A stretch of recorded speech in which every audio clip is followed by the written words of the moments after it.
The Boeing 737-800 shuddered through another pocket of turbulence 37,000 feet above the Pacific, its passengers gripping armrests and coffee cups with practiced airline resignation. In row 7, window seat, Major Catalina Ghost, Reyes barely looked up from her copy of Aviation Week. The turbulence meant nothing to someone who'd flown F-22 Raptors through Syrian thunderstorms and landed damaged A-10s on bombed-out airstrips in Afghanistan. What caught her attention wasn't the plane's movement. It was the subtle change in engine pitch that most passengers would never notice. The Pratt & Whitney CFM56 engines were running hot, too hot. She folded the magazine across her lap and glanced toward the cockpit, her trained ear detecting the micro-variations in sound that screamed mechanical distress. Around her, business travelers typed emails and families shared snacks, blissfully unaware that their aircraft was developing what pilots called an situation. The kind that didn't always make headlines because sometimes planes just disappeared over vast stretches of ocean. Captain Morrison's voice crackled through the cabin speakers, artificially calm in that particular way that made seasoned flyers nervous. Ladies and gentlemen, we're experiencing some minor technical difficulties. As a precaution, I'm asking if there are any passengers aboard with military or commercial flight training who could please identify themselves to the flight crew. The magazine slipped from Catalina's fingers. In 12 years of military aviation, through 2 tours in the sandbox and countless training scenarios that started with, "What would you do if?" she'd never heard that announcement on a civilian aircraft. Flight attendants didn't ask for pilot volunteers unless the people in the cockpit were facing something beyond their capability or experience. She pressed her face to the small oval window, studying the engine nacelle visible on the port wing. No obvious fire, no visible smoke, but the heat shimmer rising from the cowling told a different story. The turbofan blades inside were spinning at 23,000 RPM, and if one of them decided to let go at altitude, the resulting explosion would turn their comfortable commercial flight into a very different kind of emergency. A flight attendant hurried down the aisle, scanning faces with barely concealed urgency. Behind her professional smile lurked the kind of controlled panic that Catalina recognized from combat zones, the look of someone trying to solve a problem that might kill everyone if solved incorrectly. "Excuse me," the attendant said, stopping at row 7. "Do you have flight experience?" Catalina looked up from the window, meeting the woman's eyes. In that moment, she could have said no, could have pretended to be just another passenger reading magazines and hoping someone else would handle the crisis. Instead, she unbuckled her seatbelt. The announcement had changed everything, and somehow, 37,000 feet above the Pacific Ocean, Major Catalina Ghost Reyes was about to discover that some emergencies choose you. 20 minutes earlier, Captain James Morrison had been discussing vacation plans with his co-pilot, First Officer Davis, while monitoring their routine flight from Los Angeles to Honolulu.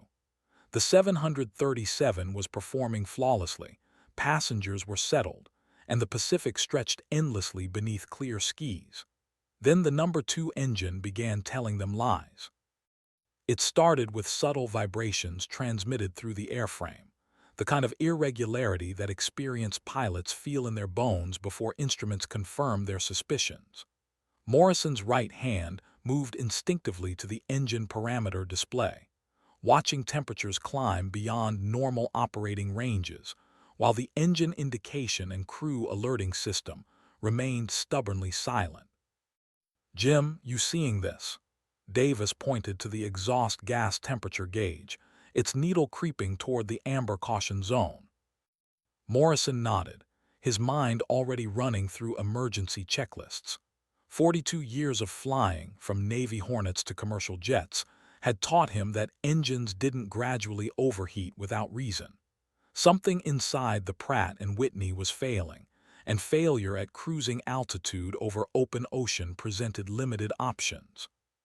"Run the checklist," he commanded, initiating a shallow descent while his fingers danced across switches and controls. "Let's see if we can cool her down." But the temperature continued climbing. In the cabin, passengers remained oblivious to the developing crisis. The flight attendants maintained their professional demeanor, serving drinks and collecting trash while watching for signals from the cockpit. Only the most observant travelers might have noticed the slight change in engine sound or the barely perceptible reduction in altitude. Morrison tried standard cooling procedures, reducing power, adjusting fuel mixture, varying the aircraft's attitude. Nothing worked. The engine continued overheating, and worse, the vibrations were intensifying. Through his headset, he could hear air traffic control handling routine traffic, their voices calm and efficient. Soon, he would need to declare an emergency and request priority handling to the nearest suitable airport. "EGT's in the red," Davis reported, his voice tight with controlled concern. Morrison's jaw clenched. An engine operating beyond maximum temperature limits wouldn't just fail, it might tear itself apart, potentially damaging other systems or even the aircraft structure. He'd seen enough accident reports to know that turbine blade separation could be catastrophic. He reached for the passenger address microphone, weighing his words carefully.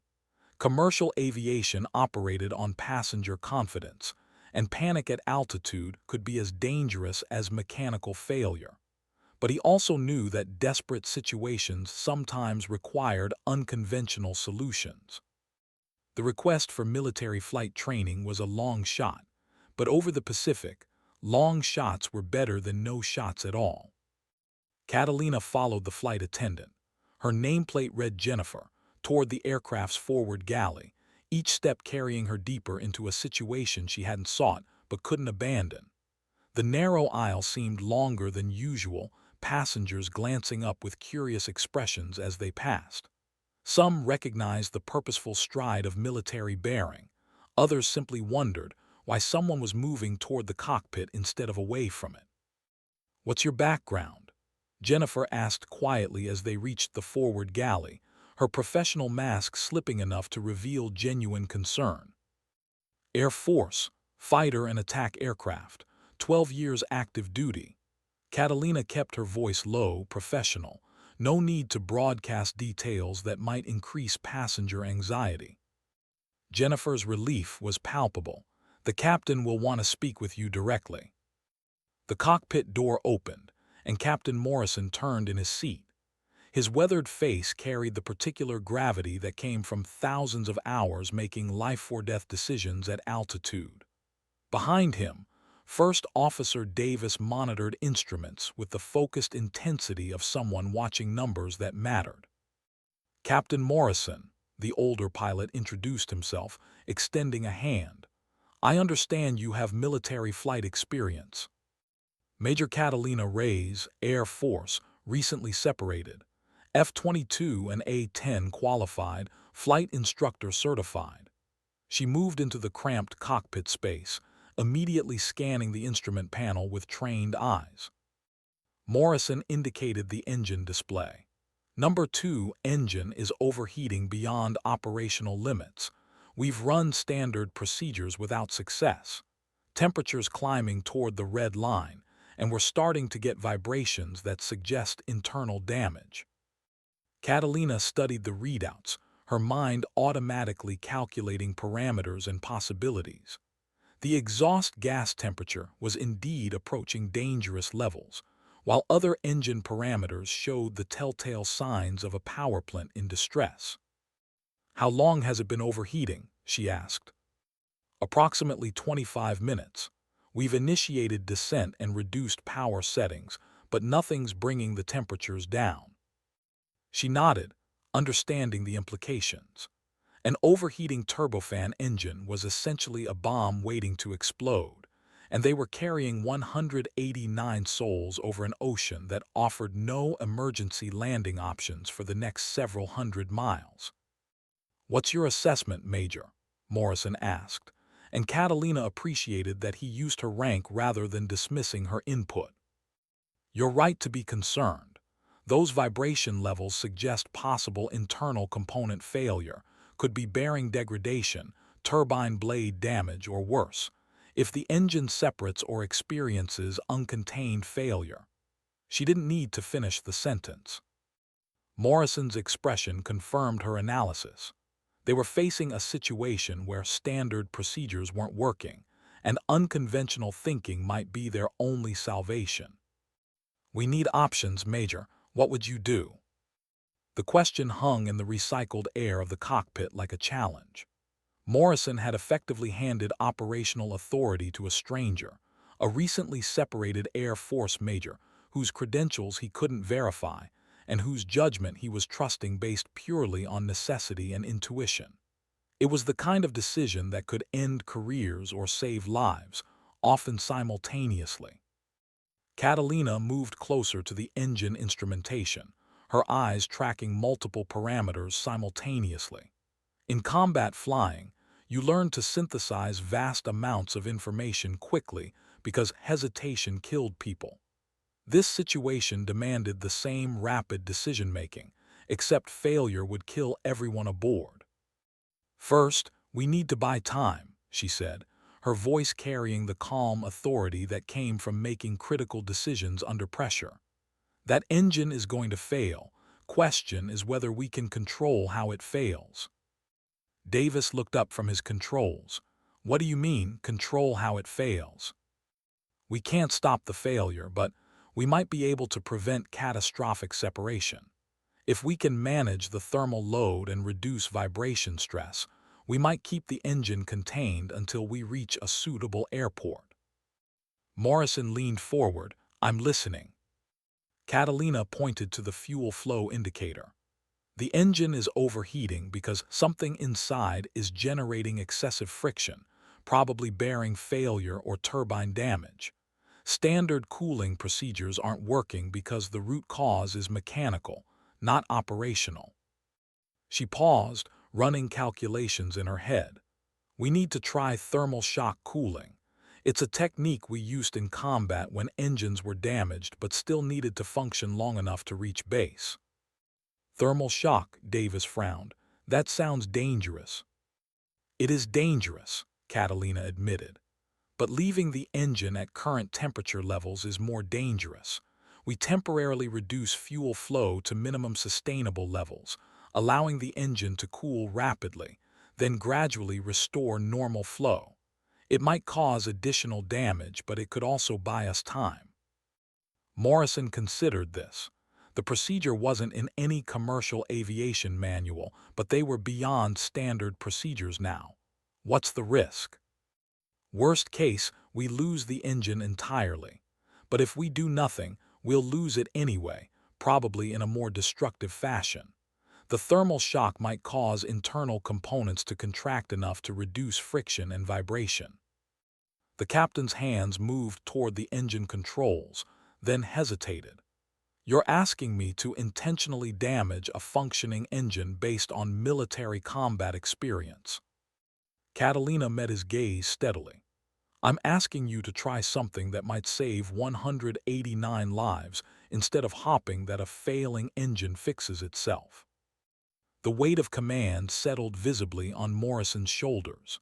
In the background, air traffic control chattered about routine traffic, oblivious to the crisis developing aboard Flight 447. "Do it," Morrison decided. Morrison's hands moved with deliberate precision, reducing fuel flow to the number 2 engine, while Catalina watched the instruments with the focused intensity of a surgeon monitoring a patient's vital signs. The Pratt & Whitney CFM56 responded immediately, its howling protest diminishing as fuel starvation forced the turbofan to operate at minimum sustainable power. "EGT dropping," Davis reported, his voice tight with concentration. "Down to amber range, continuing to decline." The aircraft shuddered slightly as the asymmetric thrust condition changed, but Morrison compensated with subtle control inputs, maintaining their descending flight path toward the nearest suitable airport. Below them, the Pacific Ocean stretched endlessly, its surface broken only by whitecaps that looked deceptively peaceful from 7 miles above. Vibration levels decreasing, Catalina observed, watching multiple parameters simultaneously. The engine was responding to thermal shock cooling, its internal components contracting as temperatures dropped rapidly from the reduced fuel flow. But this was only phase one of a dangerous gamble. "Now we see if it holds together when we restore power," she murmured, knowing that the critical moment was approaching. The rapid temperature change might have provided temporary relief, but engines were designed to operate within specific thermal ranges, and what they were doing violated every safety protocol. Morrison glanced at his fuel calculations. "We can maintain minimum power for approximately 12 minutes before we need to make a decision about full shutdown. 12 minutes to determine whether their unconventional cooling procedure would work, or whether they would be flying a damaged aircraft on single-engine power over one of the world's largest oceans." The mathematics were unforgiving. A Boeing 737 could fly on one engine, but range and altitude capabilities were significantly reduced. "Beginning gradual power restoration," Morrison announced, slowly increasing fuel flow while monitoring engine response. The temperature gauges began climbing again, but more gradually this time. The rapid cooling had apparently reduced whatever friction was causing the initial overheating, buying them precious operational time. "Looking better," Davis said, relief creeping into his voice. "EGT stabilizing in normal range." Catalina remained focused on the vibration indicators. Temperature was only part of the equation. If internal engine components had been damaged during the thermal shock process, structural failure remained possible. "Vibrations holding steady," she reported. "Whatever was causing the friction seems to have been temporarily alleviated." Morrison allowed himself a cautious smile. "How long do you think this will hold?" "Unknown," Catalina replied honestly. "We've bought time, but we haven't fixed the underlying problem. I'd recommend continuing descent toward the nearest airport with suitable emergency facilities." The captain was already reaching for his radio to declare an emergency with air traffic control. But for the first time since the crisis began, catastrophic engine failure seemed avoidable. "Oakland Center, United 447 declaring emergency." Morrison's voice cut through radio chatter with a particular urgency that made every controller in the facility pay attention. "We have number 2 engine malfunction, requesting immediate vectors to nearest suitable airport with emergency services." The response came immediately, professional and crisp. "United 447, Oakland Center, emergency declared. Nearest suitable airport is Monterey Peninsula, bearing 090, distance 180 nautical miles. Descend and maintain flight level 200, vectors to follow." Catalina watched the engine parameters while Morrison handled communications and navigation. The thermal shock cooling had worked temporarily, but she could see subtle signs that the underlying problem remained. Oil pressure was slightly lower than normal, and there were intermittent spikes in vibration levels that suggested internal damage was continuing to progress. "We're not out of this yet," she told Morrison quietly. "The engine is stable for now, but I'm seeing indications that whatever is failing inside is still failing, just more slowly." Davis looked up from his navigation display. "Monterey's got a 6,000-foot runway and full emergency services. If we can hold together for another 40 minutes, we'll make it." 40 minutes felt both impossibly long and desperately short. Catalina had flown damaged aircraft before, nursing wounded A-10s back to base after ground fire had shredded engines and hydraulic systems. But those flights had been solo affairs, where the only life at risk was her own. Now she carried responsibility for 189 souls, including families with children who had boarded this flight expecting nothing more dramatic than airline food and in-flight movies. "I need to brief the cabin crew," Morrison said, beginning to unbuckle his harness. "Captain," Catalina interrupted, "may I suggest letting me handle passenger communication? I've had experience managing morale during emergency situations." Morrison paused, considering this. Passenger management during aviation emergencies was a delicate balance between providing necessary information and preventing panic that could complicate an already dangerous situation. "What would you tell them?" "The truth, but contextualized. We had a mechanical issue with one engine. We've stabilized the situation using emergency procedures, and we're diverting to Monterey as a precaution. Emphasize that the aircraft flies perfectly well on one engine, and that this is exactly the kind of situation that crews train for extensively." It was a careful blend of honesty and reassurance, acknowledging the situation while maintaining confidence in the outcome. Morrison nodded approvingly. "Do it, but if that engine shows any signs of further deterioration, I want to know immediately." Catalina headed toward the cabin, aware that her next few minutes would determine whether 189 people spent the remainder of this flight in controlled concern or barely contained panic. The cabin fell silent as Catalina stepped into view, her military bearing and purposeful demeanor immediately commanding attention. Passengers looked up from phones and magazines, some with expressions of curiosity, others showing the first signs of concern as they processed the unusual sight of someone other than crew addressing them. "Good afternoon, everyone. I'm Major Reyes, U.S. Air Force." Her voice carried clearly through the cabin without shouting, projecting the calm authority that had once steadied green pilots facing their first combat missions. "I'm working with Captain Morrison to address a mechanical issue with one of our engines." She paused, letting the information settle while scanning faces for signs of panic. Most passengers showed concern but not alarm, exactly the response she wanted. "Here's what happened. About 30 minutes ago, our number 2 engine began running hotter than normal. The captain and crew followed emergency procedures, and we've successfully stabilized the situation. As a precautionary measure, we're diverting to Monterey, California, where we'll land safely." A businessman in row 12 raised his hand tentatively. "Is the engine still working?" "Yes, sir. Both engines are currently functioning normally.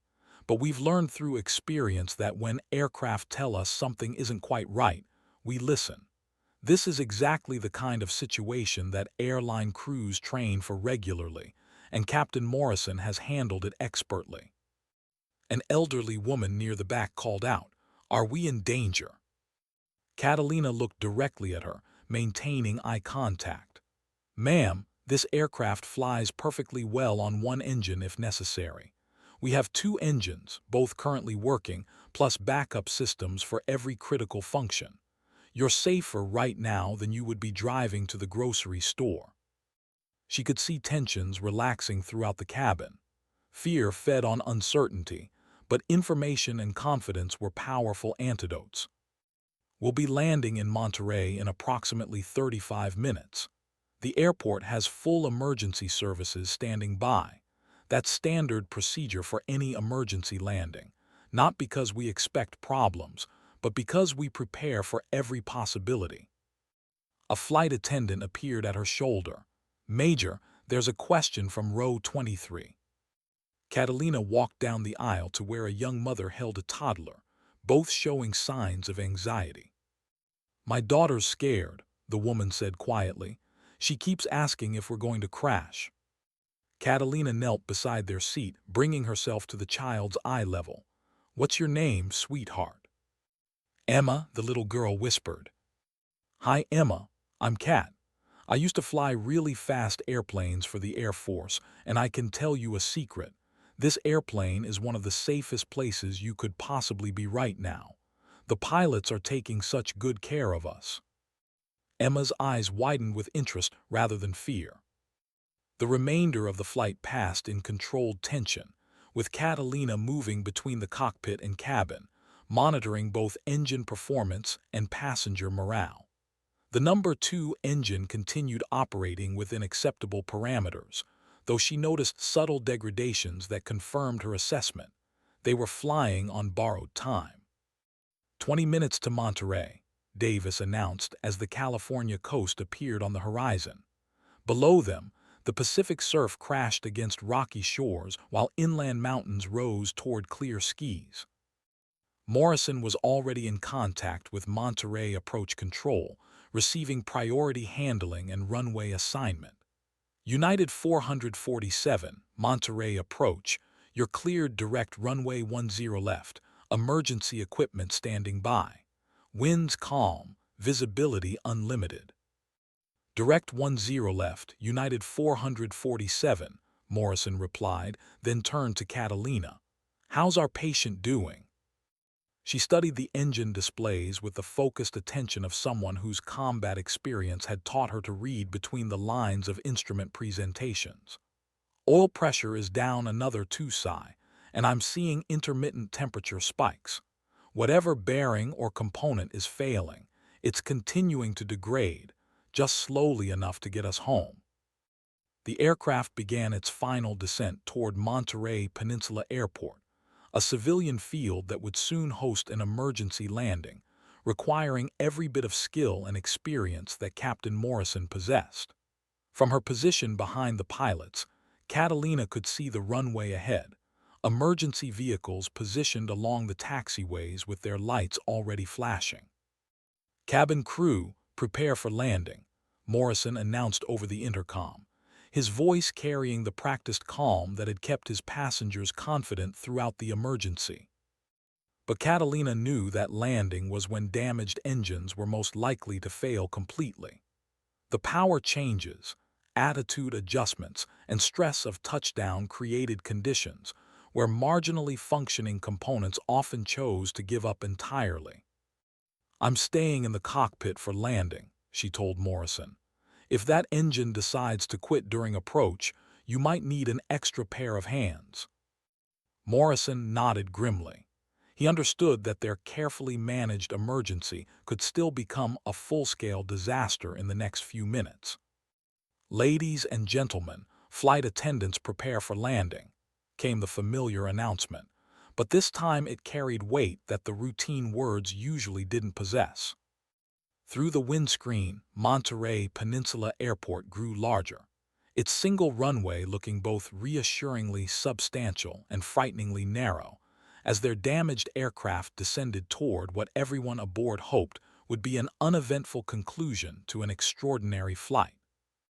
The Boeing 737 descended through 5,000 feet, with Monterey Peninsula Airport clearly visible ahead, its runway stretching like a concrete lifeline toward the Pacific horizon. Emergency vehicles lined the taxiways in neat formations, their flashing lights creating a constellation of red and white beacons that spoke volumes about the seriousness of their situation. "Final approach checklist complete," Davis reported, his hands moving efficiently across controls that had become extensions of his nervous system during 2 decades of commercial aviation. Morrison's grip on the control yoke remained steady, but Catalina could see the subtle tension in his shoulders that came from flying a damaged aircraft toward a landing that would test every hour of his experience. The number 2 engine continued running, though her trained ear detected irregularities in its sound signature that suggested impending failure. "United 447, Monterey Tower, you're cleared to land runway 10 left. Emergency equipment in position."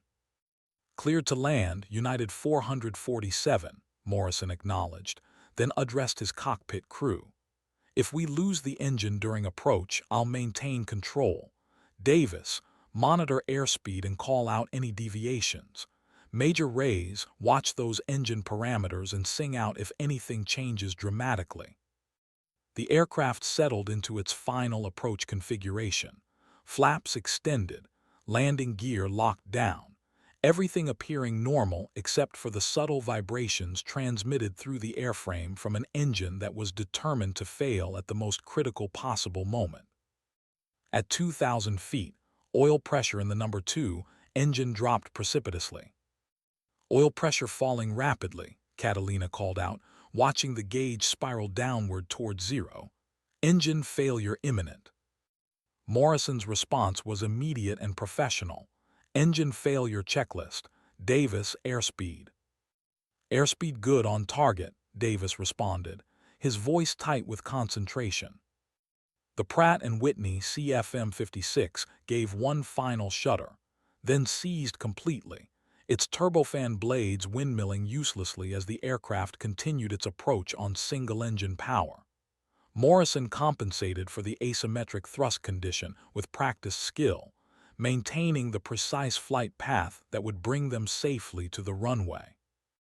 United 447, we show engine failure, the tower controller observed with professional calm.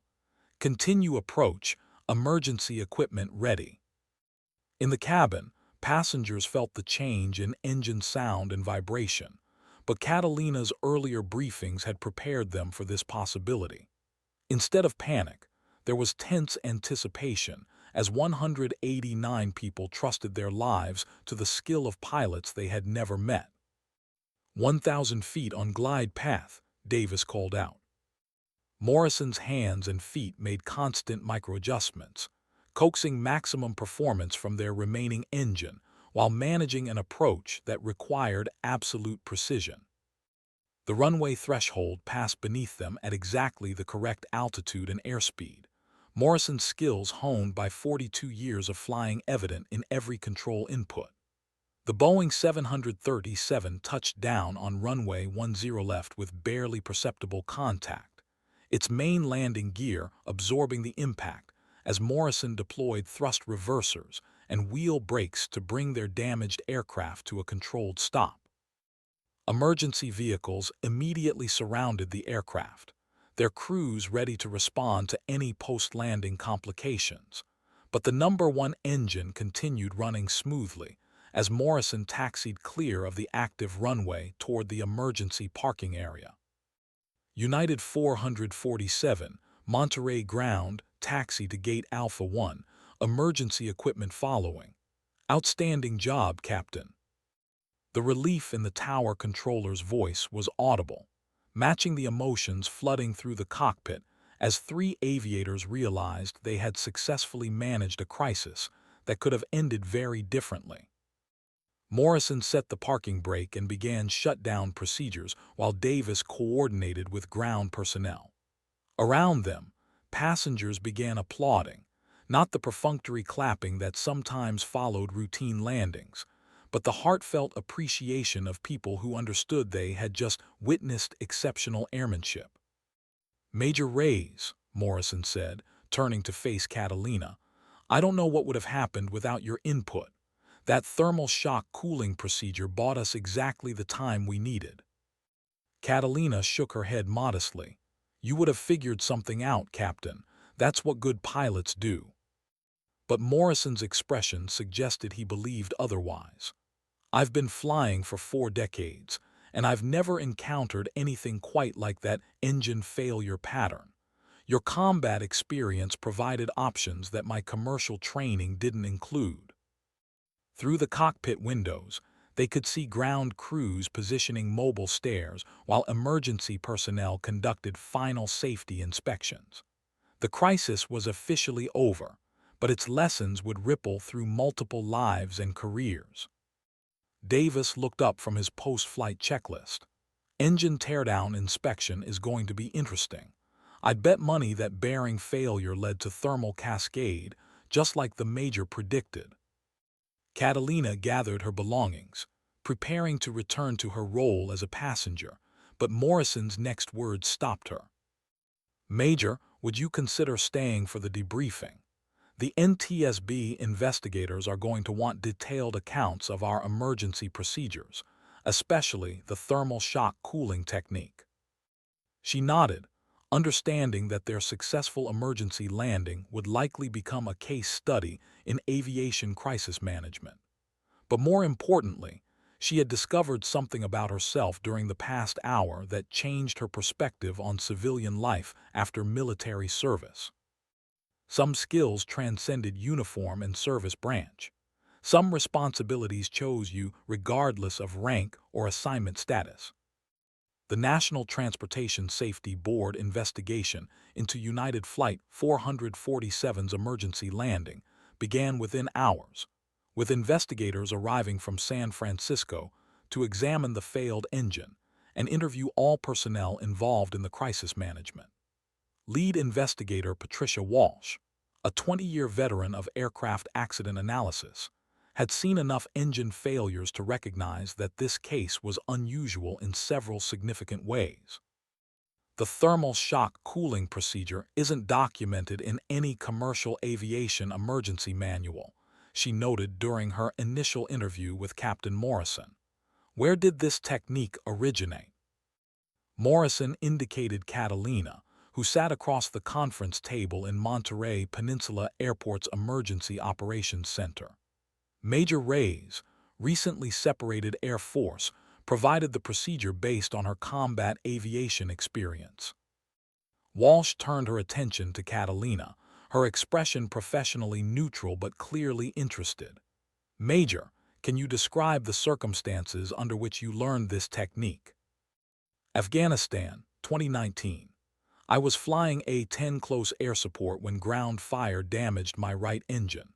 Traditional cooling procedures weren't effective, and I was too far from base to attempt single-engine flight.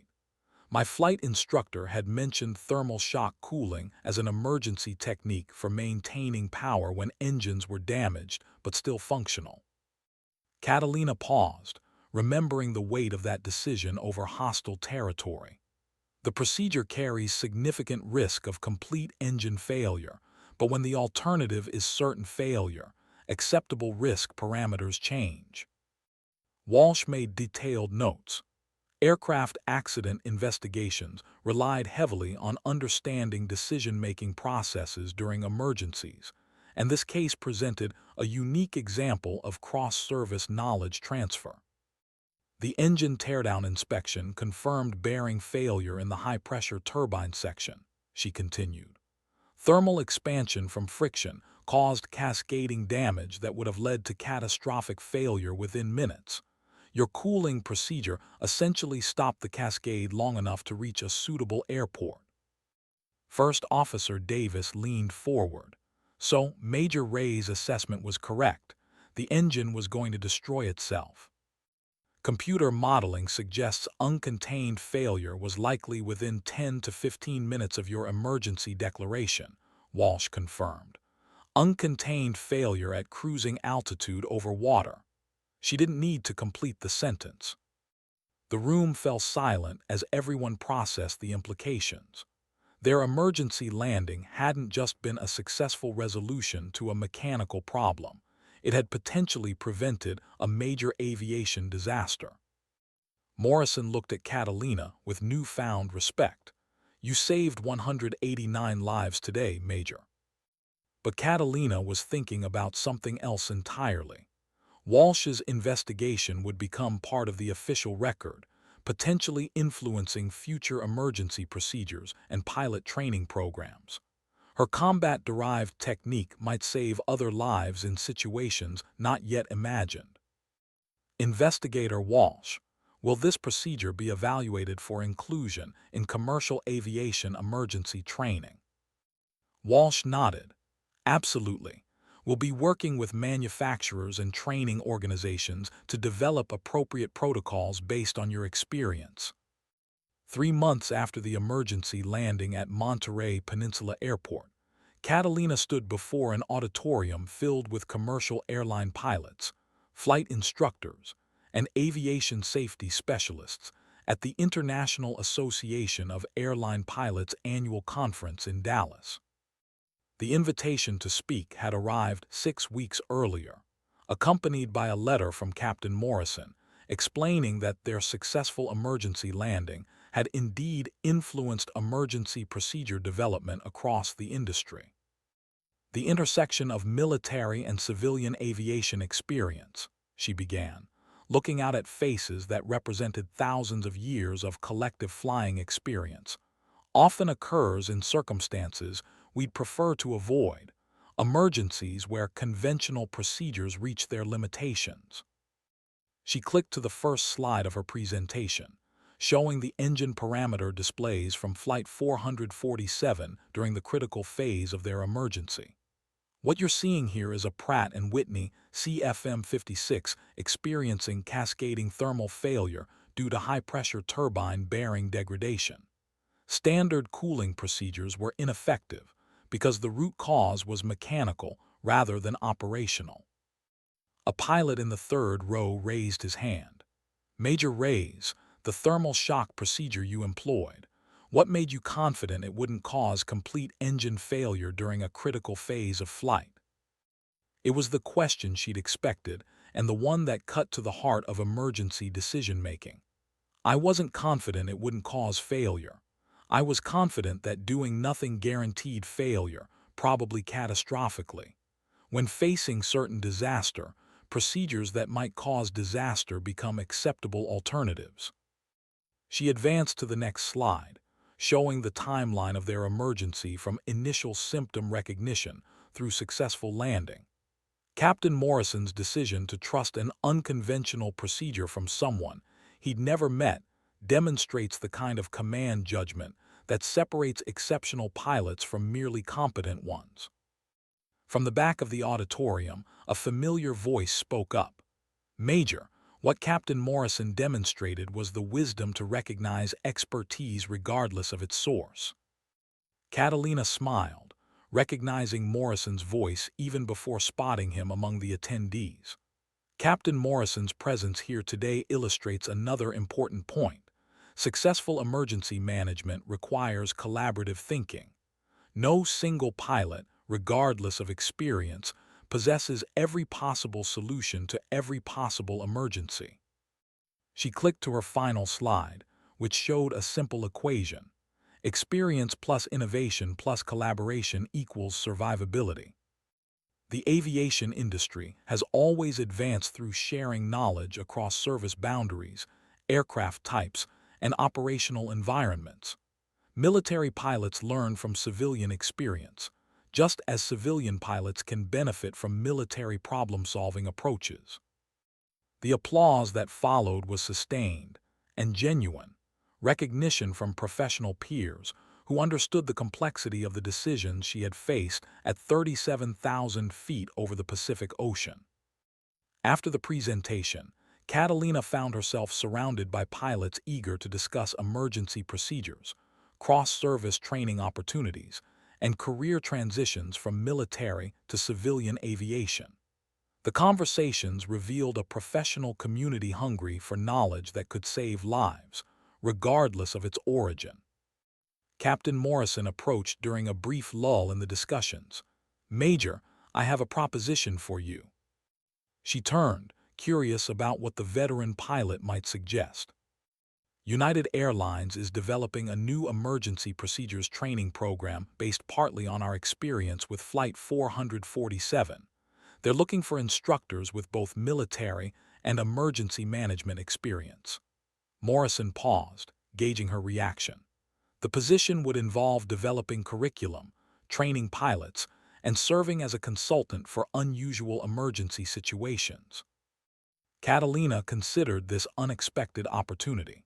Since leaving the Air Force, she'd struggled to find civilian work that utilized her skills and provided the sense of purpose that had defined her military career. Teaching emergency procedures to airline pilots would combine her aviation expertise with her instinct to serve others. What would the position involve specifically? Initial assignment would be developing training scenarios based on real-world emergencies that exceeded standard procedures. You'd work with experienced check airmen to create realistic simulations that prepare pilots for situations like we faced. Eventually, you might travel to provide specialized training at airline facilities worldwide. The scope of the position appealed to her. Rather than fighting to convince civilian employers that military experience translated to their industry, she would be working in an environment that valued exactly the kind of problem-solving skills she developed during 12 years of military aviation. "Captain, I'm interested. Who should I contact about this opportunity? Morrison handed her a business card. Sarah Chen, United's Director of Flight Training. Tell her I recommended you and mention that you're the pilot who saved Flight 447. As Catalina pocketed the card, she realized that her emergency response over the Pacific had unexpectedly opened a door to a new career path. Sometimes, the most significant transitions began with situations you never sought but couldn't avoid. The conference continued around them, but she was already imagining the possibilities that lay ahead. Training programs that could prevent future emergencies, knowledge sharing that crossed traditional boundaries, and the satisfaction of knowing her military experience would continue serving others in a new context. Morrison extended his hand. Major, it's been an honor flying with you. I hope we'll have the chance to work together again under less dramatic circumstances. She shook his hand, knowing that their brief partnership had changed both their careers and possibly saved countless future lives through the procedures they'd pioneered together. 6 months later, Catalina stood in United Airlines' state-of-the-art flight training facility in Denver, watching 12 experienced airline pilots work through an emergency scenario she had developed based on their Pacific Ocean experience. The full-motion Boeing 737 simulator recreated the exact conditions of Flight 447's emergency, complete with progressive engine failure, passenger management challenges, and the decision-making pressures that had defined their successful outcome. Remember, she addressed the pilots through their headsets, your primary goal isn't to save the engine, it's to manage the emergency in a way that maximizes survivability. Sometimes that requires accepting the loss of damaged components to preserve overall aircraft integrity. Captain Janet Torres, a 20-year United veteran, worked through the thermal shock cooling procedure while her simulated aircraft descended toward Monterey. The simulator's computer modeling showed engine parameters responding exactly as they had during the real emergency, confirming the validity of Catalina's training program. EGT stabilizing in normal range, Torres reported, her voice carrying the focused intensity that emergency situations demanded, beginning gradual power restoration. Catalina monitored multiple displays showing aircraft systems, engine performance, and passenger cabin conditions.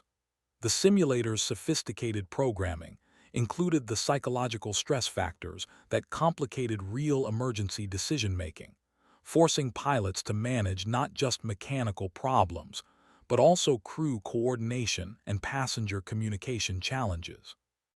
Excellent execution, Captain Torres. Now you're facing the same decision Captain Morrison faced. Continue to the nearest airport or attempt to reach your original destination. The simulation continued for another 20 minutes, concluding with a successful emergency landing at the simulated Monterey Peninsula Airport. As the pilots climbed out of the simulator, their expressions showed the particular satisfaction that came from mastering complex emergency procedures. Major Reyes, Torres said, removing her headset, that thermal shock procedure feels counterintuitive at first, deliberately reducing power when you want maximum performance. But seeing how it prevents cascading failure makes the logic clear. Catalina nodded, pleased that the training was achieving its intended effect. Emergency aviation often requires counterintuitive thinking. Our natural instincts aren't always aligned with optimal outcomes when aircraft systems are failing. Dr. Michael Harrison, United's Chief of Flight Safety, approached the group carrying evaluation forms and performance data. Major, the simulation results confirm what we've seen consistently. Pilots who complete your emergency procedures course show significantly improved decision-making in non-standard situations. The training program had exceeded expectations, with pilots requesting additional scenarios based on other military emergency techniques. Airlines from 6 countries had inquired about implementing similar training, and the Federal Aviation Administration was considering incorporating elements of Catalina's curriculum into mandatory recurrency training. Dr. Harrison, I've been developing scenarios based on other unconventional emergency procedures. Would United be interested in expanding the program? Harrison's response was immediate. Absolutely. We're seeing measurable improvements in pilot confidence and emergency management skills. Whatever military experience you can translate into civilian training, we want to implement. As the pilots filed out of the simulator facility, discussing techniques and comparing experiences, Catalina realized that her transition from military to civilian aviation had evolved into something more significant than career change. She was building bridges between communities that had traditionally operated independently, sharing knowledge that could save lives across the entire aviation industry. 1 year after Flight 447's emergency landing, Captain Morrison received a letter that would forever change his understanding of the events over the Pacific Ocean. The envelope, marked with Air Force letterhead, contained a single-page document that explained why Major Catalina Reyes had been aboard his aircraft that day, and why her presence had been far more significant than coincidence. "Dear Captain Morrison," the letter began, "we are writing to provide context about Major Reyes' background that was not available during your emergency situation, but which may help you understand the full significance of her contribution to your successful outcome." Morrison continued reading, his expression growing more serious with each paragraph. Major Catalina Ghost Reyes was awarded the Distinguished Flying Cross for extraordinary heroism during combat operations in Afghanistan. On March 15, 2019, while providing close air support for a surrounded Army unit, her A-10 suffered catastrophic damage from ground fire. Rather than ejecting over hostile territory, Major Reyes maintained control of her aircraft long enough to neutralize enemy positions threatening American ground forces.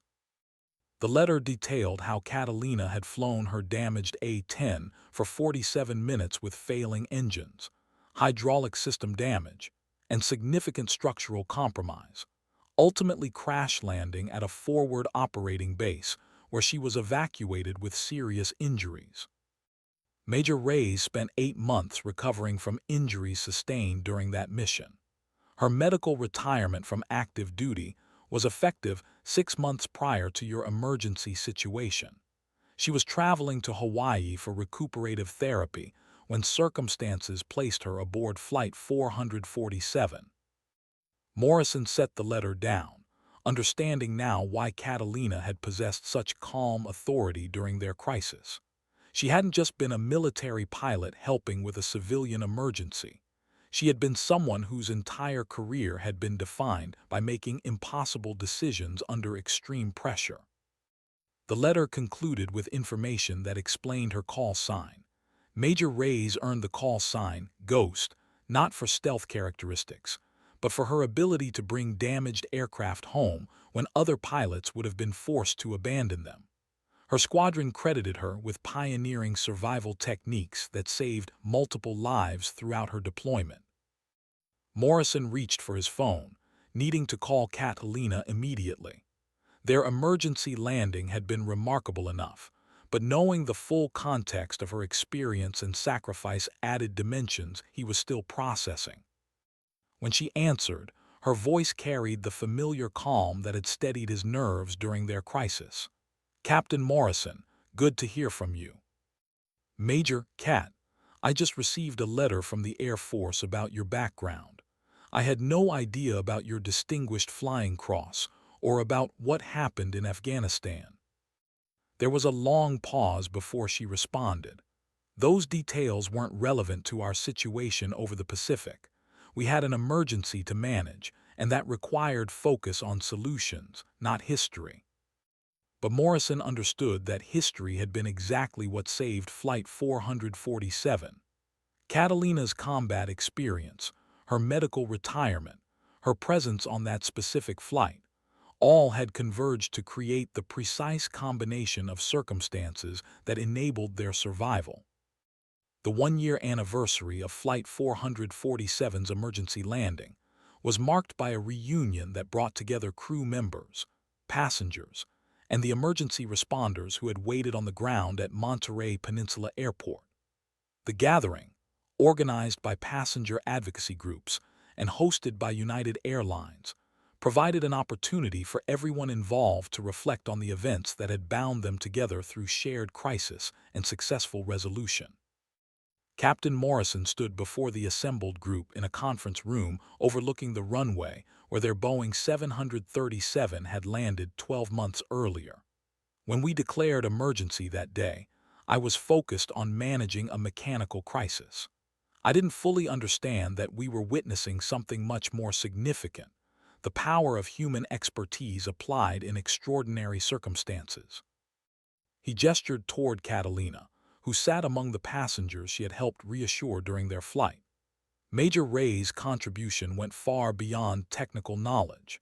She demonstrated how military training translates into civilian service, how combat experience can save peacetime lives, and how individual courage multiplies when combined with collaborative thinking.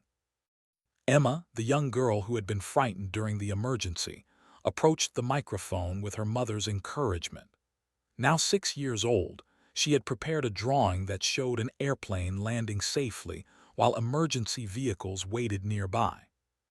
"Miss Cat," she said, looking directly at Catalina, "I made this picture for you because you made me feel safe when I was scared." The simplicity of the child's words captured something that technical debriefs and safety analyses couldn't convey: the human dimension of emergency response, where calm voices and confident presence could be as important as mechanical solutions. Jennifer, the flight attendant who had first approached Catalina during the emergency, spoke next. "Working with Major Reyes taught me that passengers can be resources, not just responsibilities. Her military bearing and communication skills helped us maintain cabin morale throughout the crisis." Dr. Patricia Walsh, the NTSB investigator, presented findings from the completed investigation. Flight 447's emergency has influenced emergency procedure development across the aviation industry. The thermal shock cooling technique has been incorporated into training programs worldwide, and similar cross-service knowledge-sharing initiatives are being implemented by multiple airlines. But the most significant moment came when Morrison announced United Airlines' decision to establish the Catalina Reyes Emergency Procedures Training Center, a facility dedicated to developing unconventional crisis management techniques based on military aviation experience. Major Reyes transformed a potential disaster into a learning opportunity that will benefit aviation safety for decades to come, Morrison explained. This training center ensures that her contribution continues serving others long after our emergency has passed. Catalina accepted the recognition with characteristic humility, but her response revealed the deeper meaning she had found in civilian service after military retirement. "1 year ago, I was struggling to understand how my military experience could serve others in civilian life. Flight 447 taught me that service doesn't end with uniform. It evolves and finds new expressions in unexpected circumstances." As the reunion concluded and participants began to disperse, Catalina found herself standing alone on the observation deck overlooking Monterey Peninsula Airport's runway. The same concrete strip where their emergency had ended now hosted routine training flights and civilian aircraft, but she could still visualize their Boeing 737 descending on single-engine power toward an uncertain outcome. Captain Morrison joined her at the railing, both pilots watching a small Cessna practice touch-and-go landings in the afternoon sun. "Do you ever wonder what would have happened if you hadn't been on that flight?" he asked. Catalina considered the question seriously. "I think you would have found a solution, Captain. Good pilots always do. Maybe not the same solution, but something that would have worked." Morrison shook his head. "I've run that scenario through my mind hundreds of times over the past year. Without your thermal shock cooling procedure, we would have lost that engine catastrophically within minutes of our emergency declaration. The odds of successful single-engine flight over the Pacific. He didn't finish the sentence. They stood in comfortable silence, two aviators bound together by shared crisis and mutual respect. Around them, the aviation world continued its eternal rhythm of departures and arrivals, routine flights and emergency responses, careers launched and legends born. Kat, can I ask you something personal? She nodded. Do you miss it? The military flying, the mission, the sense of serving something larger than yourself. Catalina smiled, gesturing toward the training center building visible across the airport. I thought I would miss it terribly, but I've learned that service takes many forms. Training civilian pilots, developing emergency procedures, sharing knowledge that can save lives. It's still serving something larger than myself, just in a different uniform. Morrison understood. Both of them had spent careers where individual performance served collective safety, where personal skill protected others, where the stakes of every decision extended far beyond personal consequences. The training center is going to be extraordinary, he said. Your military experience combined with civilian aviation expertise, it's exactly what the industry needs to prepare for emergencies we can't yet imagine. As if summoned by their conversation, a Boeing 737 appeared on final approach, its landing lights cutting through the afternoon haze as it descended toward the runway where Flight 447 had found safety 1 year earlier. The aircraft touched down smoothly, rolled out normally, and taxied toward the terminal, a routine conclusion to what had likely been a routine flight. But Catalina and Morrison both knew that routine flights were possible only because of the accumulated experience, training, and sacrifice of thousands of aviators who had faced non-routine situations and found ways to survive them. Every safe landing honors the ones who didn't make it home, Catalina said quietly. Morrison nodded, understanding that their emergency had connected them to the broader legacy of aviation, a tradition where individual courage and collective knowledge combine to push the boundaries of human flight ever further into the realm of the possible. 2 years after Flight 447, the Catalina Reyes Emergency Procedures Training Center had become the premier destination for advanced crisis management training in commercial aviation. Located at Denver International Airport, the facility hosted pilots from airlines worldwide, military aviators transitioning to civilian careers, and researchers developing next-generation emergency response protocols. Catalina stood in the center's main briefing room, addressing a group of pilots from Lufthansa, British Airways, and Japan Airlines who had traveled specifically to learn unconventional emergency procedures. The international nature of the audience reflected how quickly her training methods had gained recognition throughout the global aviation community.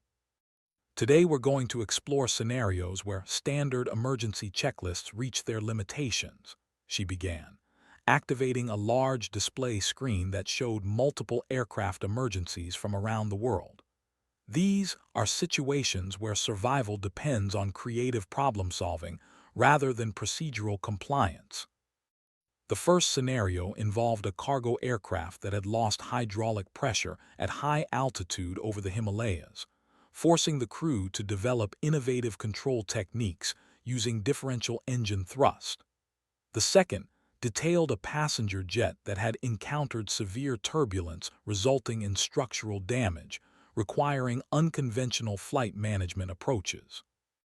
Captain Hans Mueller from Lufthansa raised his hand. Major Reyes, how do you balance encouraging creative solutions against the safety protocols that normally govern our operations? It was a question that went to the heart of emergency aviation training. Commercial aviation operated on standardized procedures designed to handle the vast majority of potential problems, but extreme emergencies sometimes demanded responses that exceeded standard protocols. The key is understanding when protocols serve safety and when they become limitations, Catalina replied.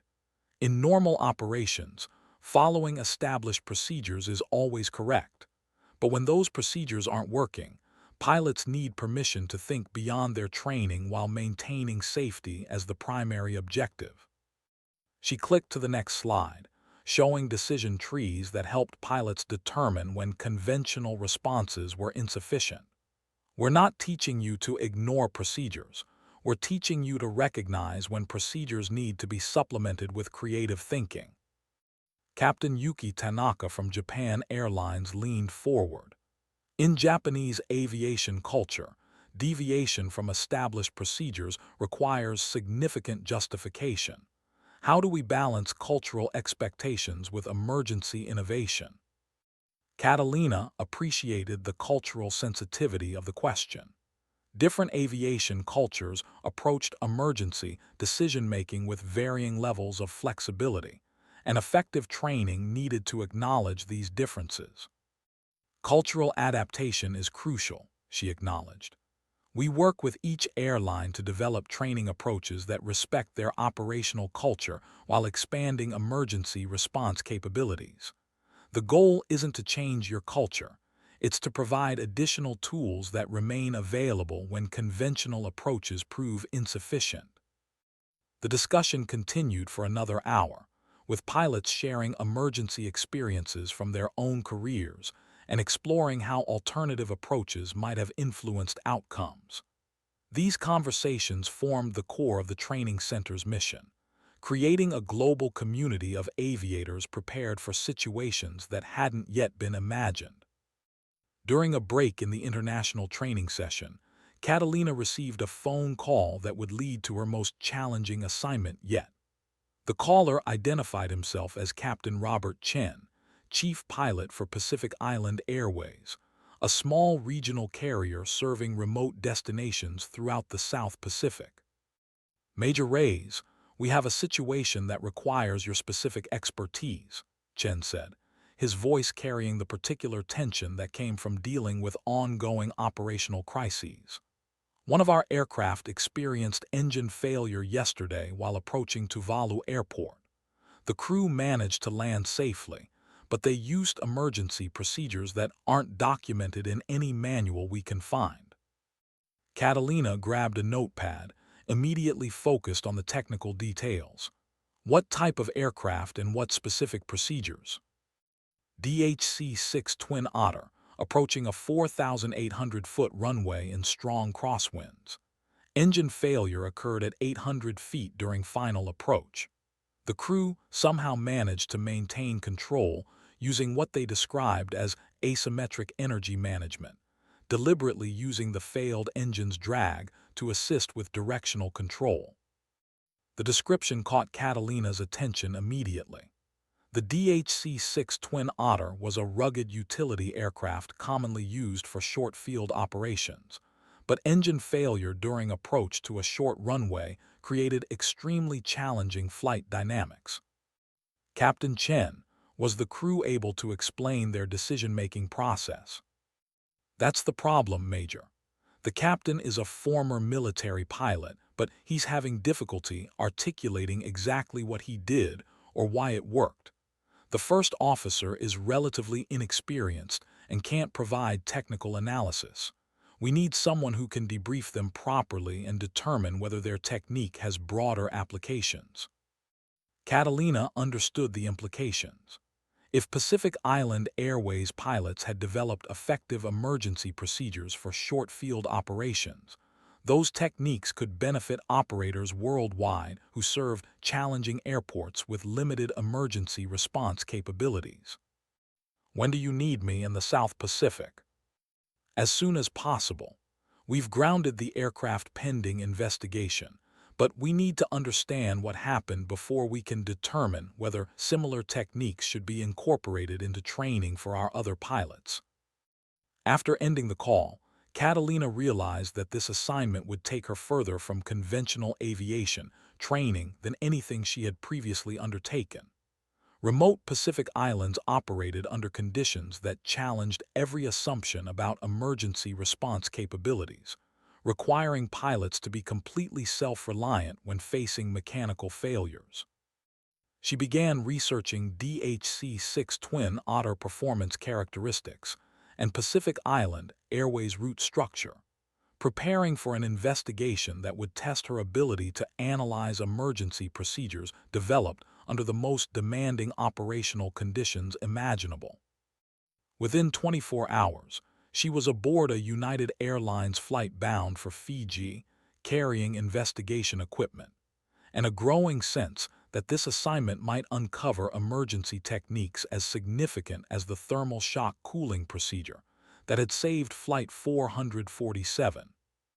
Tuvalu Airport existed as a thin strip of asphalt carved from Coral Atoll, its single runway extending barely 4,800 feet before ending abruptly at Pacific Ocean surf on both ends. Standing at the departure gate, Catalina could see why engine failure during approach here presented challenges that didn't exist at conventional airports. There were no alternate landing sites, no emergency services beyond a single fire truck, and no margin for error when mechanical problems developed.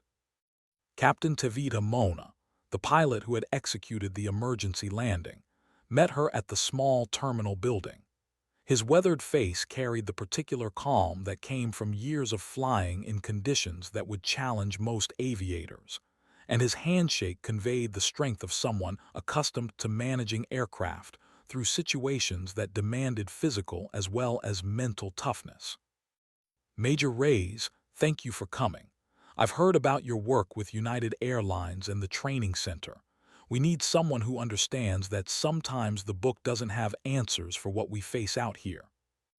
They walked toward the DHC-6 Twin Otter, still parked where it had rolled to a stop after the emergency landing. The aircraft showed no external signs of damage, but Catalina knew that successful emergency landings often concealed the complexity of the decisions that made them possible. Captain Mona, can you walk me through exactly what happened during the approach? Mona gestured toward the runway threshold, barely visible in the distance. We were on final approach with 15 passengers, normal configuration, when the port engine seized at approximately 800 feet. Standard procedure calls for applying power to the remaining engine and executing a go-around, but... He paused, looking out at the endless Pacific horizon. There's nowhere to go around to, Major. The nearest alternate airport is 400 nautical miles away, and we didn't have fuel for that diversion. We had to land here on this approach with one engine. Catalina nodded, understanding the constraints that had forced creative decision-making. Tell me about the asymmetric energy management technique you used. Instead of fighting the failed engine's drag, I used it, Mona explained, his hands moving to illustrate aircraft control inputs. The seized engine created significant drag on the port side, trying to pull the aircraft into a left turn. Rather than compensating entirely with rudder and aileron, I used that drag force to help control our descent rate and approach angle. The technique sounded counterintuitive, but Catalina could see the logic. In conventional emergency training, pilots learn to compensate for asymmetric thrust conditions by overpowering them with control inputs. But Mona had found a way to work with the forces rather than against them. How did you maintain directional control during the landing rollout? That's where it got interesting, Mona continued. The failed engine's drag actually helped with braking action. By carefully modulating power on the good engine, I could balance thrust against drag to maintain centerline tracking while decelerating. Catalina realized she was hearing about emergency techniques developed through necessity rather than simulation, procedures that emerged from the unique operational environment of Pacific Island aviation, where pilots face challenges that simply didn't exist in other parts of the world. The flight data recorder analysis revealed the remarkable precision of Captain Mona's emergency approach.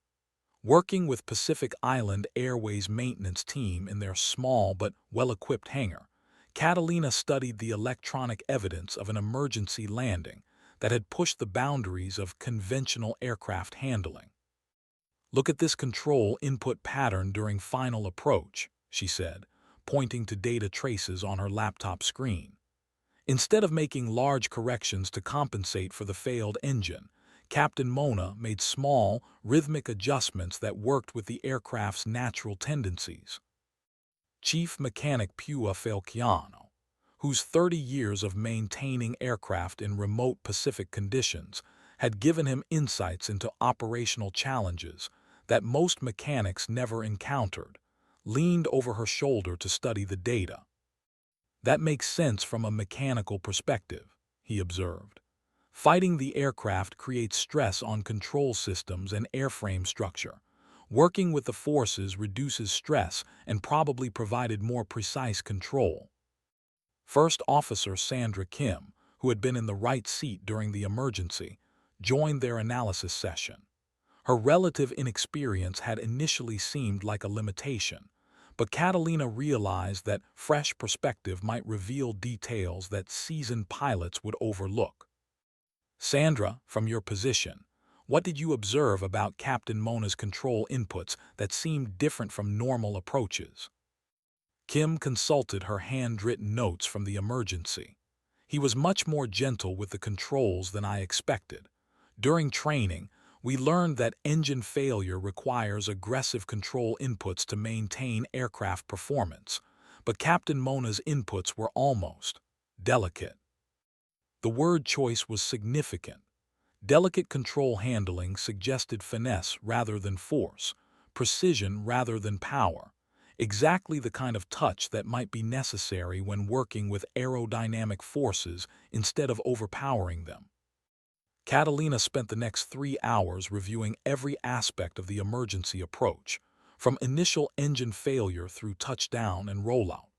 The data revealed a masterclass in energy management that demonstrated techniques not found in any flight training manual. "Captain Mona, where did you learn these control techniques?" "Trial and error mostly," he replied with characteristic Pacific Island modesty. "Flying out here for 22 years, you encounter situations that require adaptation. Standard procedures work most of the time, but islands like Tuvalu demand flexibility." Catalina realized she was documenting emergency procedures that had evolved naturally from operational necessity. Unlike her thermal shock cooling technique, which had originated from military combat experience, Mona's asymmetric energy management had developed from the unique challenges of civilian aviation in remote environments. "These techniques need to be shared with other operators facing similar challenges," she told the assembled group. "What you've developed here could influence emergency training worldwide." But even as she spoke, Catalina understood that translating Mona's instinctive flying skills into teachable procedures would require careful analysis and extensive testing. Some emergency techniques could only be learned through experience in the environments that created them. The investigation into Captain Mona's emergency landing expanded into a comprehensive study of short-field emergency procedures, with Catalina spending 3 weeks in the South Pacific documenting techniques developed by pilots who routinely operated under conditions that challenged conventional aviation assumptions. Each island presented unique challenges that had forced local pilots to develop creative solutions. On Kiribati, she observed approaches to a runway that was partially submerged during high tide, requiring precise timing and energy management. In Vanuatu, she documented emergency procedures for dealing with volcanic ash that could disable engines without warning.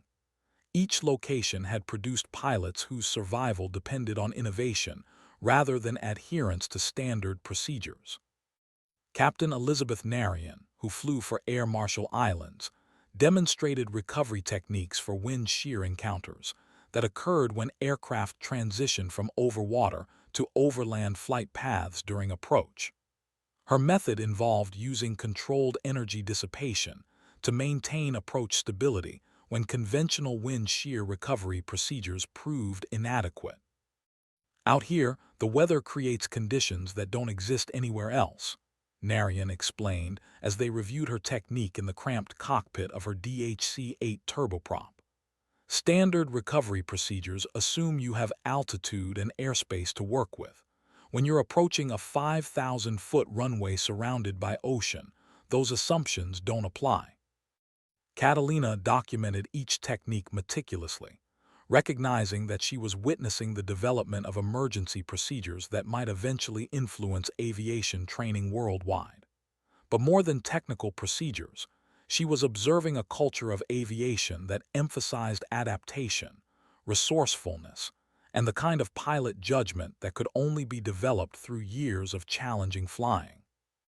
The pilots she met shared common characteristics: deep understanding of their aircraft's capabilities, intimate knowledge of local weather patterns, and the confidence to make decisions that deviated from standard procedures when circumstances demanded innovation.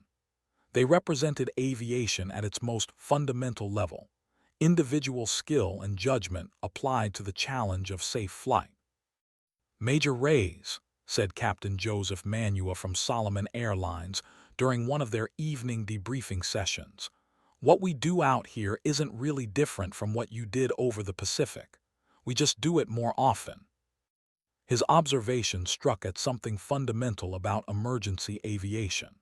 The techniques she had used to save Flight 447 weren't unique. They were examples of the kind of creative problem-solving that pilots throughout aviation history had applied when facing situations that exceeded their training. The difference was that Pacific Island pilots faced such situations routinely, forcing them to develop and refine emergency techniques that other aviators might encounter only once or twice in entire careers.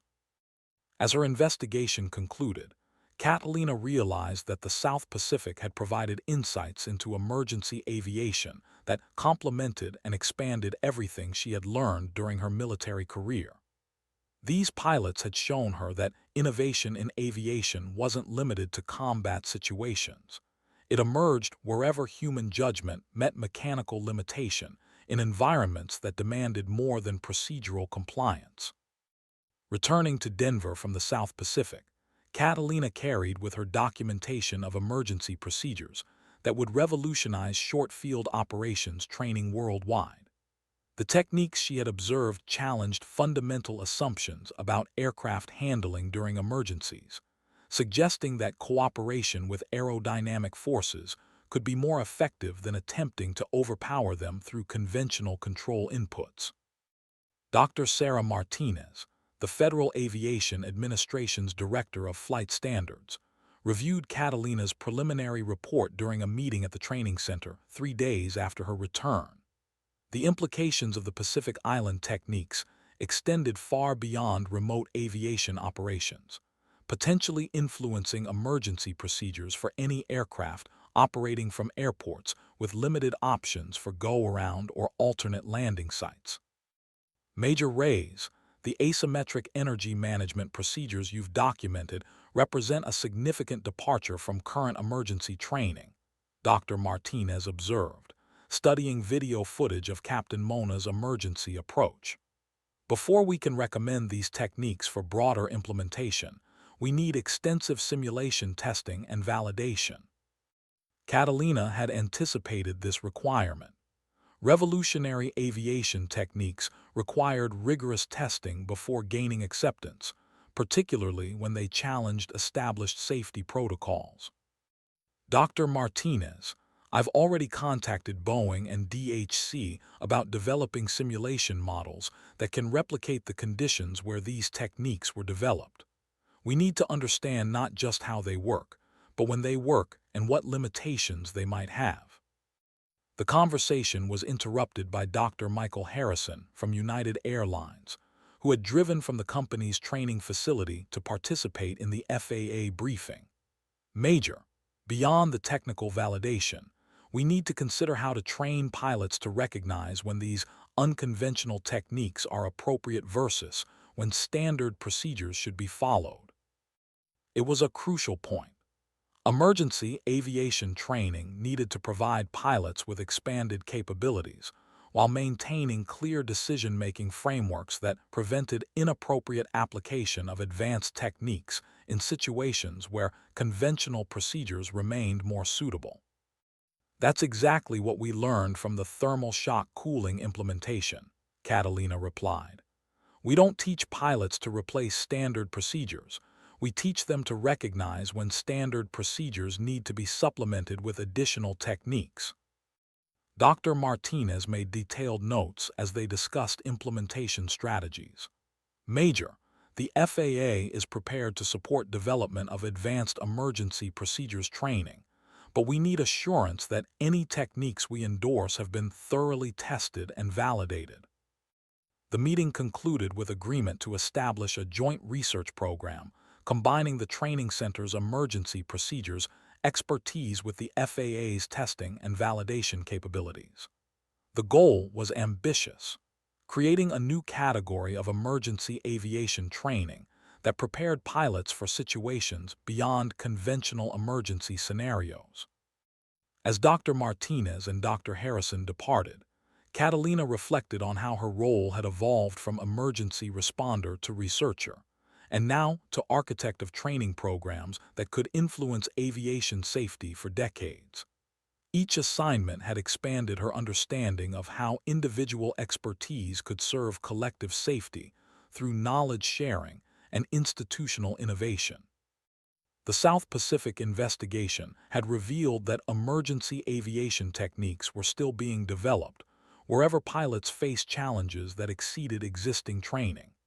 Her job was to identify those techniques, validate their effectiveness, and translate them into training that could save lives in circumstances not yet imagined. 3 months later, the Joint FAA Training Center research program achieved its first major milestone with the successful simulation of Captain Mona's asymmetric energy management technique. Using advanced flight simulation technology at the National Test Pilot School in California, researchers had replicated the exact conditions of the Tuvalu emergency and confirmed that the unconventional control inputs produced measurably better outcomes than standard emergency procedures. Catalina stood in the simulation control room watching test pilot Captain Maria Santos execute the emergency approach that had saved Pacific Island Airways Flight 73. The simulator's motion systems and visual displays recreated Tuvalu Airport's challenging environment with stunning accuracy, complete with crosswinds, short runway, and ocean approaches that provided no margin for error. Approach stable, single engine, using asymmetric energy management, Santos reported through the intercom, her voice carrying the professional calm that test pilots maintained while exploring the edges of aircraft performance envelopes.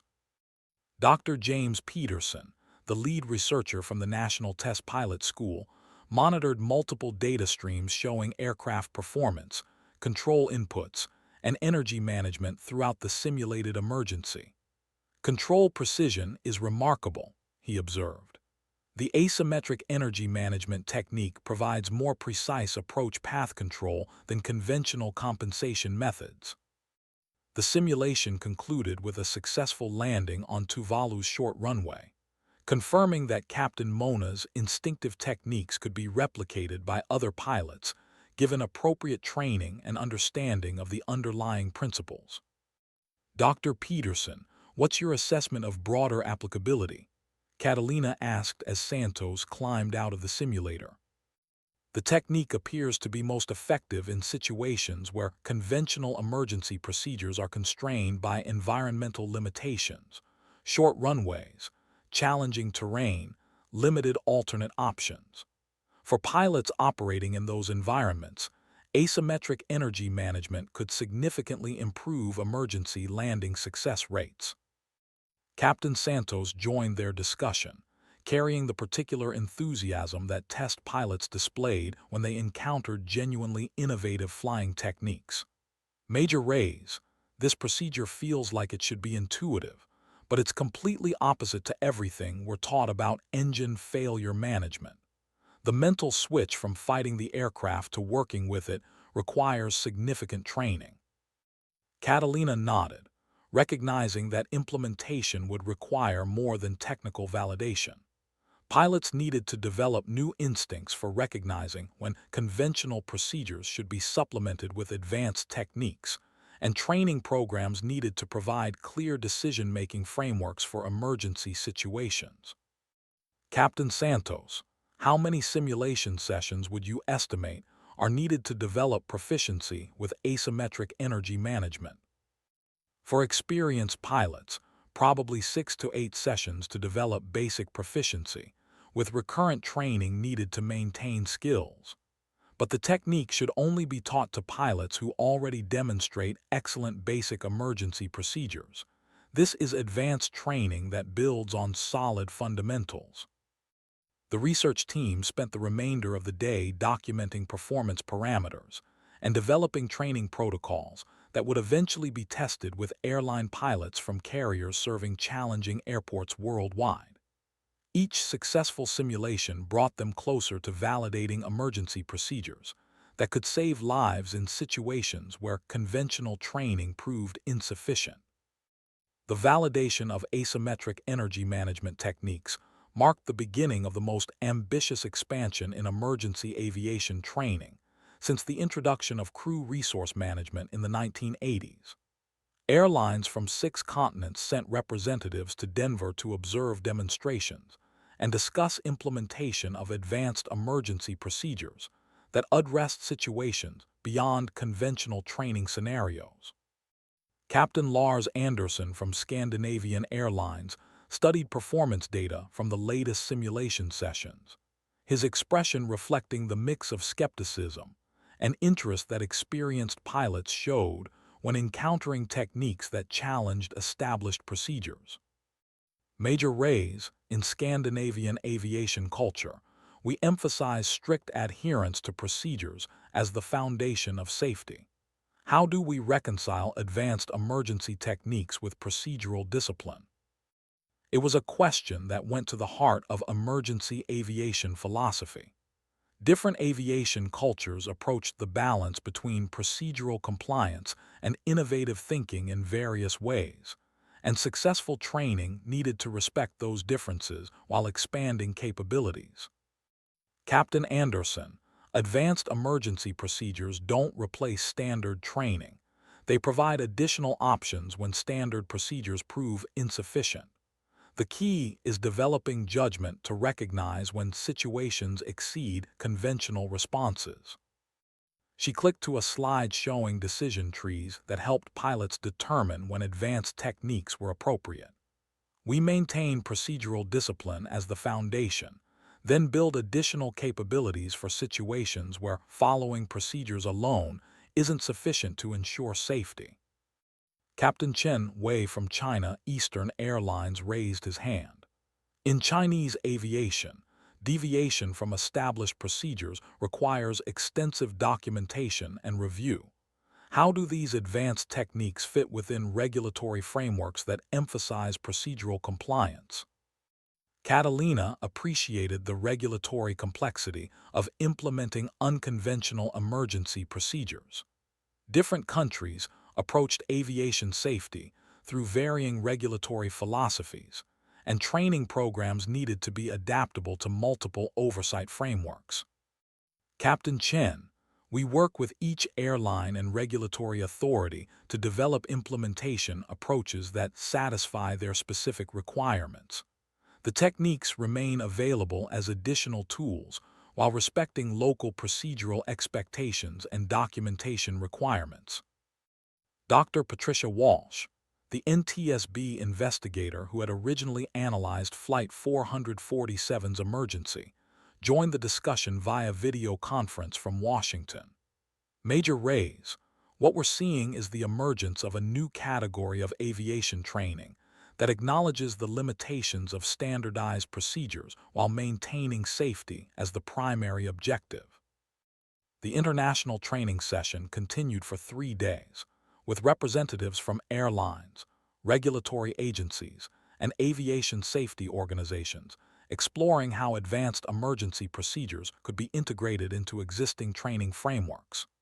The discussions revealed a global aviation community ready to embrace innovation, while maintaining the procedural discipline that had made modern aviation the safest form of transportation in human history. As the session concluded, Catalina realized that her work had evolved beyond individual emergency responses or specific techniques. She was participating in the development of a new philosophy of aviation training that prepared pilots for an uncertain future, where new challenges would require creative solutions built on solid fundamentals. The emergency over the Pacific had begun as a crisis to be managed. It had become a catalyst for transforming how aviation prepared for emergencies that hadn't yet been imagined. 5 years after Flight 447's emergency landing, Major Catalina Ghost Reyes stood before the International Aviation Safety Conference in Geneva, Switzerland, delivering the keynote address to an audience representing every major airline, aircraft manufacturer, and aviation safety organization in the world. Her presentation would summarize half a decade of research, training development, and implementation of advanced emergency procedures that had already influenced safety outcomes worldwide. When Captain Morrison requested anyone with military flight training 5 years ago, she began, none of us could have predicted that emergency would catalyze a fundamental shift in how aviation approaches crisis preparation. Today, advanced emergency procedures are being taught on 6 continents, and techniques developed in combat zones and remote Pacific islands are saving lives in circumstances we're still learning to understand. The auditorium fell silent as she clicked to her first slide, showing statistics that demonstrated the impact of advanced emergency training. Airlines implementing the expanded procedures had achieved a 23% improvement in emergency landing success rates, with particularly dramatic improvements in situations involving multiple system failures or environmental challenges that exceeded conventional emergency scenarios. But the real story isn't about techniques or procedures, Catalina continued. It's about the power of cross-service knowledge sharing, the value of experience gained in extreme environments, and the importance of maintaining beginner's mind even when you're an expert. She advanced to video footage from recent emergencies where pilots had successfully applied advanced techniques. An Air Canada crew managing hydraulic failure using asymmetric energy management over the Canadian wilderness. A Qantas captain executing thermal shock cooling during engine problems over the Tasman Sea. And an Ethiopian Airlines crew applying Pacific Island wind shear recovery techniques during approach to Addis Ababa. Each of these successful outcomes represents not just individual pilot skill, but the collective wisdom of aviation professionals who shared knowledge across traditional boundaries. The military pilot who developed combat cooling techniques, the Pacific Island aviator who perfected energy management in challenging environments, the airline captain who trusted unconventional procedures during crisis, all contributed to a body of knowledge that transcends any single service or operation. Captain Morrison, now retired but serving as an advisory board member for the training center, watched from the front row with visible pride. Their brief partnership over the Pacific had grown into a professional relationship that had influenced both their careers and contributed to aviation safety worldwide. The future of aviation safety, Catalina concluded, depends on our ability to learn from every environment where aircraft operate, every challenge that pushes the boundaries of conventional procedures, and every pilot who finds creative solutions when standard approaches prove insufficient. We must remain humble enough to learn from unexpected sources while maintaining the procedural discipline that makes aviation safe. The sustained applause that followed reflected recognition from the global aviation community that their industry had been fundamentally changed by events that began with a simple request for anyone with military flight training. As delegates approached the stage for questions and discussions, Catalina reflected on the journey that had brought her from magazine-reading passenger to internationally recognized expert in emergency aviation procedures. The path had been unexpected, challenging, and ultimately more fulfilling than anything she could have imagined when she first unbuckled her seatbelt in row 7.